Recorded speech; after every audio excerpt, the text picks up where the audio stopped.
पुणे येथे 100वे नाट्यसंमेलन नुकतेच पार पडले। 3 दिवस चाललेल्या नाट्यसंमेलनात अनेक बडे राजकीय नेते, नाट्य सिने क्षेत्रातील कलावंतांनी नाट्यसंमेलनाला हजेरी लावली होती। रविवारी अखिल भारतीय नाट्यसंमेलनाचा हस्तांतरण सोहळ्याचे आयोजन करण्यात आले होते। यावेळी सांस्कृतिक मंत्री सुधीर मुनगंटीवार, आमदार महेश लांडगे, आमदार उमा खापरे, शंकर जगताप, आयुक्त शेखर सिंह, अखिल भारतीय मराठी नाट्यसंमेलनाचे अध्यक्ष जब्बार पटेल, अखिल भारतीय नाट्य परिषदेचे अध्यक्ष प्रशांत दामले, नाट्य संमेलनाचे आयोजक भाऊसाहेब भोईर, सोलापूर नाट्य परिषदेचे विजय साळुंखे आणि इतर मान्यवरांच्या उपस्थितीत पुढील 101 नाट्य संमेलन सोलापूर येथे नियोजित असल्याचे घोषित करण्यात आले। यावेळी सोलापूर नाट्य परिषदेकडे प्रतिकात्मक घंटा सुपूर्द करण्यात आली।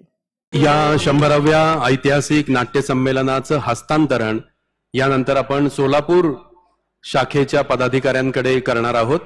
मी सोलापूर नाट्य परिषदेच्या शाखेच्या पदाधिकाऱ्यांना व्यासपीठावर यायची विनंती करतो। भाऊसाहेब भोईर मान्यवर यांच्या शुभ हस्ते नटराज आणि घंटा सोलापूर नाट्य परिषद शाखेकडे हस्तांतरित करण्यात येत आहे।